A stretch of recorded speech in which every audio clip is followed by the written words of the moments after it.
Ndị ma na-ege m ntị ekenekwa m na ya ndị Arochukwu si na n'onwe ebe ha bilọngụ. Ụfọdụ na-asị na ndị bilọngụ somewhere, ụfọdụ na-asị na ndị a bụ ndị mba mmiri, ụfọdụ na-asị na bilọngụ na Arochukwu, ụfọdụ na-asị na ndị Amenkeda. Mana at the end of the day, chief unu anụnwa kịta bụ eze ka ọ na-aza. Sachunkwunu nụ ihe okwu gbasara ndị Arochukwu na this video na n'elu ya n'isi ka ọ dị.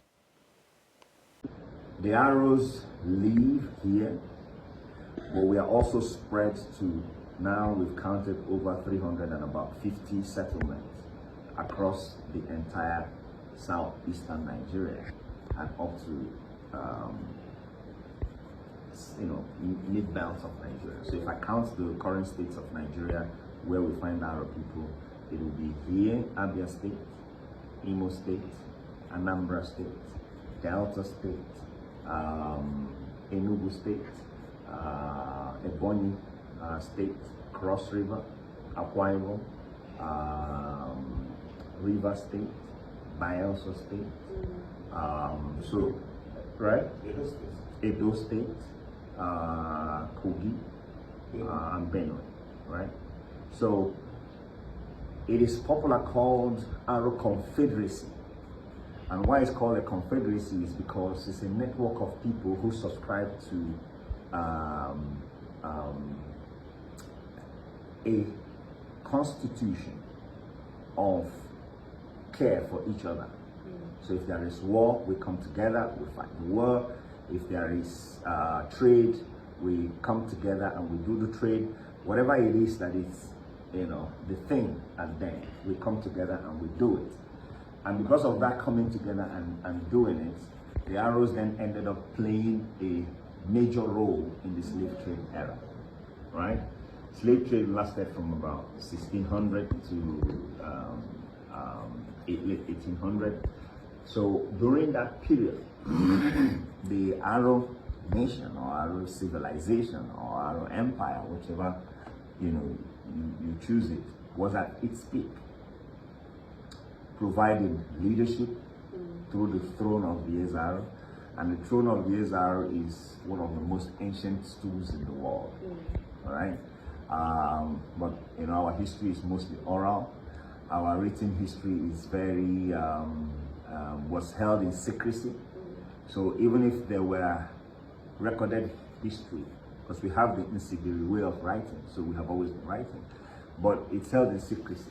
And because it's held in secret, not widely known, some of the oral traditions, just get lost as people die.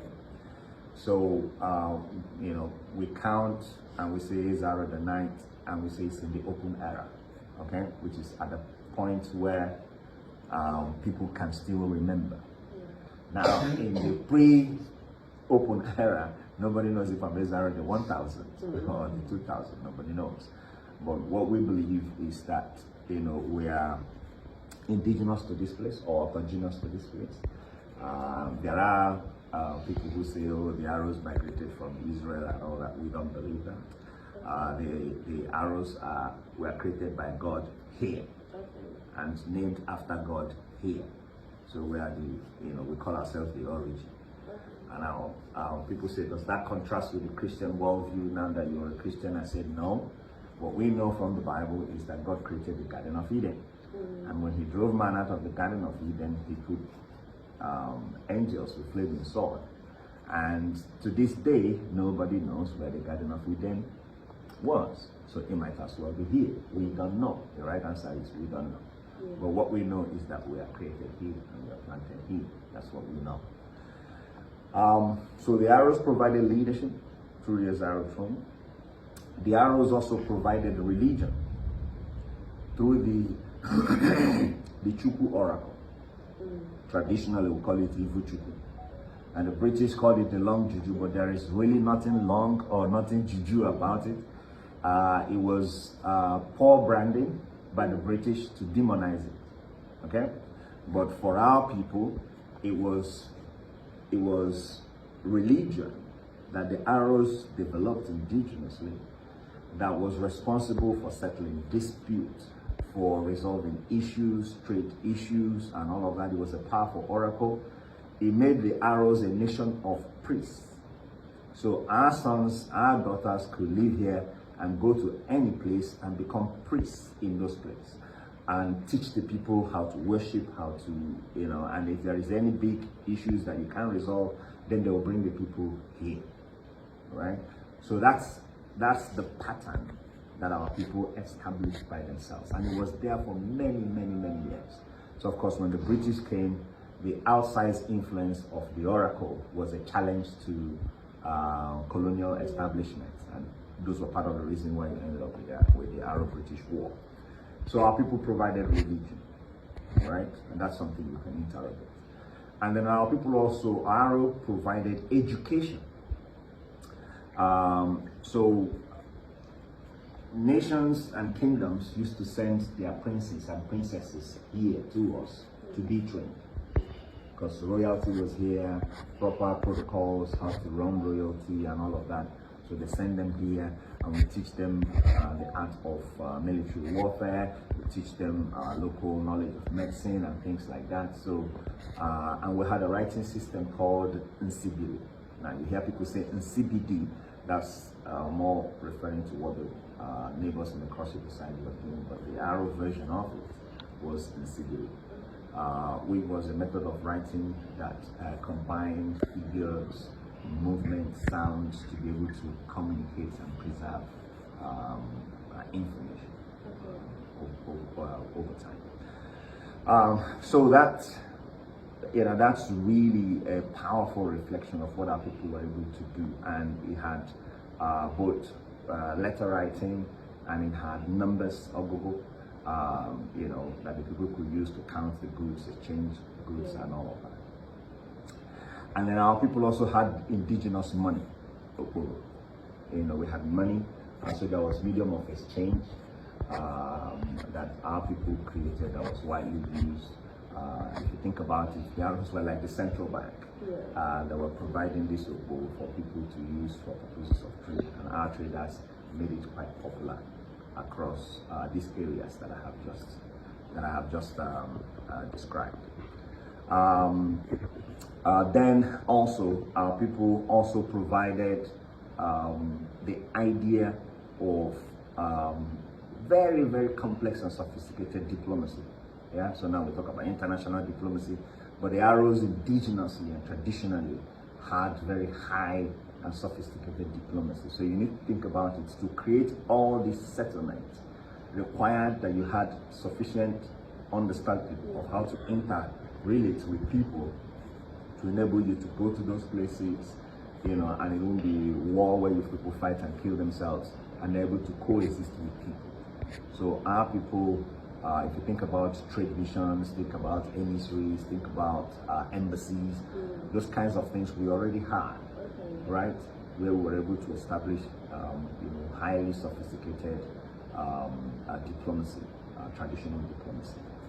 And then our people also had trade, very sophisticated trade.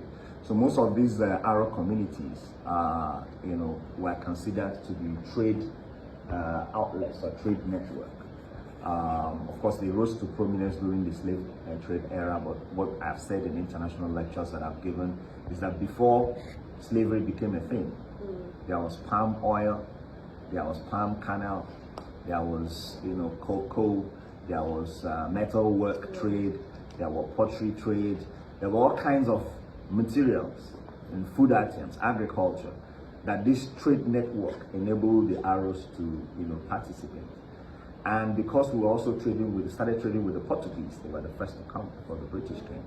Because we were trading with the Portuguese, we then had to, have vast farmlands where our people planted, cash crops and things, and then we used these trade networks to move it. The Amaso port was one of the most ancient international ports in the world, because much of trade with the Portuguese started through this Amaso port. Lots of goods and lots of course, it also played a very significant role when slave trade era came, but long before slave trade era, our people were trading through there. So if you think about it, on the area of trade, you had to produce and manufacture the goods that was traded. So that's where the Arochukwu farm settlement network and arrangement became very, very powerful. Yeah, we call it Ulubi in our local language. So you are resident here, which is like the city, and then in the farming season you go to your farm settlement, the Ulubi, and where you have vast land and you grow resources and things like that. And then in the harvest season you move it through the market here and then take it to the international waters. This was long before anything like that became an idea. So there were farm settlements for animal husbandry. There were farm settlements for different types of cash crops and things like that. It was spread through the entire place, very organized, very sophisticated. And then this is the one that we are researching now. Our elders tell us about what they call avia anum. An avia anum is the idea that before the white man came here to buy goods from us, we were the first that took our goods from here to them. Now, that's our folklore, but we now need to research it and investigate it properly. And what goes through people's mind is, how could our people have crossed the ocean? What means did they use to cross the ocean? So we are looking at it, because even up until the time that my grandfather was around, he was a timber merchant. They were carrying timber through the Atlantic to southern Cameroon, to Gabon, to Equatorial Guinea, right, with their local boats. So they already had a way to navigate the ocean. So it is possible, we need to investigate it and confirm for sure, that this avia angle really extended all the way to Europe, yeah, and probably to India, to China, as the case may be. We need to find out. So that's something we are investigating now. What we know is that our fathers told us that the Aros were having international ocean trade before the white men came. That's all we know. So we now need to investigate it. How far did this trade go, and and all of that and all of that. So we need to research and investigate this thing.